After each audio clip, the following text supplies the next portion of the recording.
Hello! It's been a while since I last told you guys anything I've been liking lately, so I wanted to take some time to go through my 2024 favorites and let you know what books, what movies, what games I've been loving. 2024 was quite the year for me. I was unemployed for 7 months and then I finally got back to work, and it's been a lot. Because I was unemployed for so long, I did a lot of reading, I played a lot of video games, and I want to go through kind of my top threes in each category with you all. So without further ado, we might as well just get started. First category is video games. I feel like I played a decent chunk of new games this year and games that were just new to me. I have a couple of new games and a couple old games I want to talk about. And the first one is a little bit older, and that's Slay the Spire. Slay the Spire is a game I play every single day. As soon as it's 5 p.m. and I log off of work, I go straight to the PS5, I log in, and I do the daily climb. Like, I am clocked in, ready to go, ready to do the daily. Slay the Spire is a roguelike deck building game that released in 2019, and I am just obsessed with how fun and clean the gameplay is. There are so many different combinations and optimizations of decks, and it's just so much fun, and I haven't gotten tired of it yet. And Slay the Spire 2 will be out in 2025, so I am fully well prepared to become obsessed with Slay the Spire 2 next year. Next is Fields of Mystria. This is a life and farming simulator that released in early access in 2024, and I am just loving it. It takes a lot of inspiration from early farming sims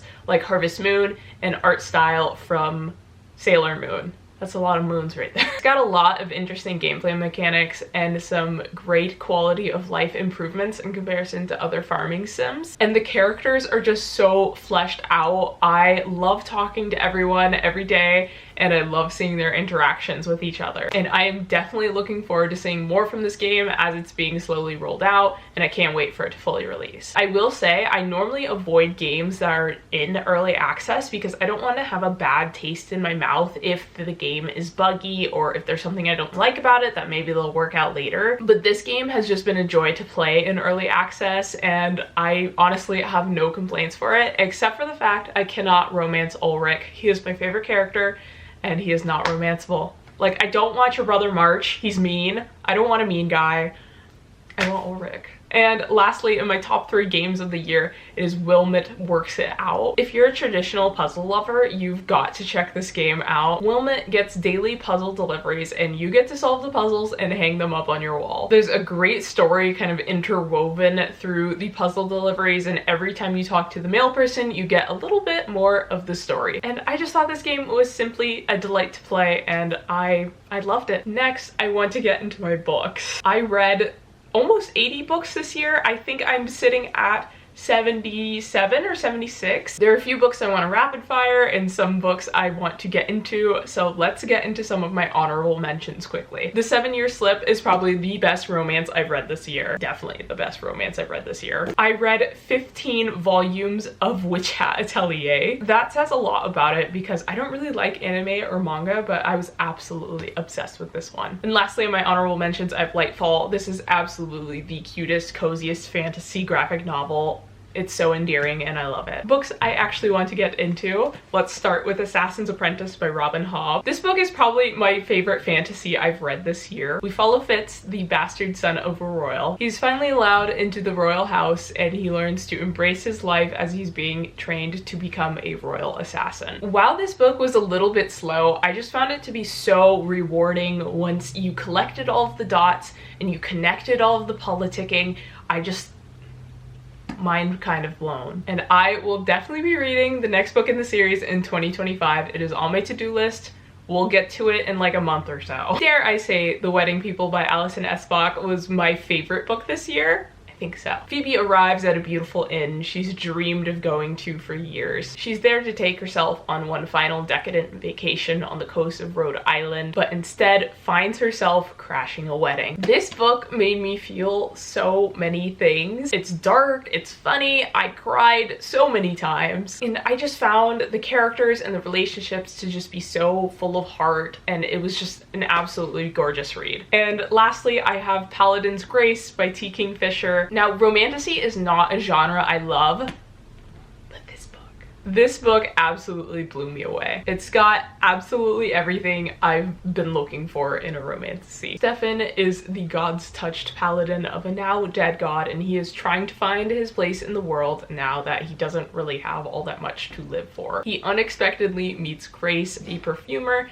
and soon they are caught in the midst of an assassination attempt gone wrong, and it's up to them to solve the mystery. If you hate teen angst and overpowered 18-year-olds in romantasy, you have to read this book. Stefan and Grace are two 30-something-year-old adults who have a mutual interest in each other, and it is just so refreshing to watch them interact with each other, to watch their relationship develop and bloom.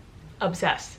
Absolutely obsessed with the two of them. T. Kingfisher is also one of my favorite fantasy authors, so I think that helps a lot too when you have an author who is known for writing fantasy and fantasy you like, and then they make a romantasy entry. I think leaps and bounds above other romantasy books I've read. I'm absolutely obsessed with this series, and I cannot wait to read the next books. Next, I want to get into my top 3 movies of the year, and I'm starting out with a movie that came out last year, and that is Past Lives. This movie hurt me so bad, and it's definitely ended up in my top 5 movies of all time. We follow 2 childhood friends who are reunited for a week as they confront the choices they've made in life. What ifs and the lives we didn't choose just hurts my feelings a lot. And after I left that theater, Peter turned to me in the hallway and he was like, "Can I have a hug?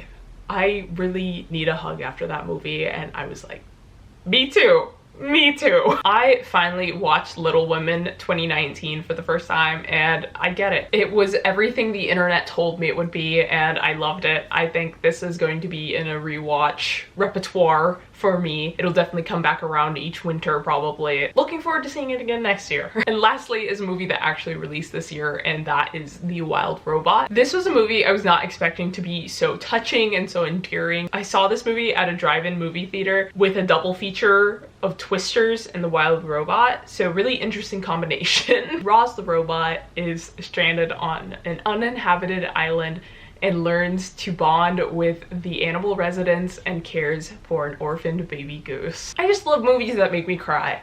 That's it. I'm a real simple girl. And lastly, I want to go through some music, and I'll start with a real rapid fire one, and it is of course the Tortured Poets Department. I don't need to say more about that. You guys already know about my love for Taylor Swift. Another album I really loved this year was Charm by Clairo. I just really love the lounge vibes from the album. It's brilliant, and I think it's one of my favorites from Clairo. I saw her in concert this year, and I just think the instruments in her live band are so awesome, and they're so great to hear live. It's just a lovely album. Next is Liminal Space by MXMtoon. She really came in swinging with this album. It explores girlhood and growing up. Some of those songs really do be hitting differently. And lastly, I want to mention Older by Lizzie McAlpine. Lizzie is an artist I was not expecting to get into this year, but when a friend from college reached out to me and asked me if I wanted to go see her in concert, I said yes, so I had to start listening to her back catalog, and I fell in love. Older also explores themes of growth and trusting your instincts and really finding yourself. It's just a really pretty and peaceful listening experience, and seeing it live was awesome. Those are all of the favorites I have for you. I have a longer list that I'm gonna post to my Instagram like I do every year, but those are the top 3s from each category. Let me know what your favorites from 2024 are and what you're looking forward to in 2025. I feel like it's gonna be a big year for books and games, and I'm just really excited for what's to come. Wishing you all a happy new year, and I hope 2025 is your year. I hope it's my year, and I will be seeing you guys again soon. Bye!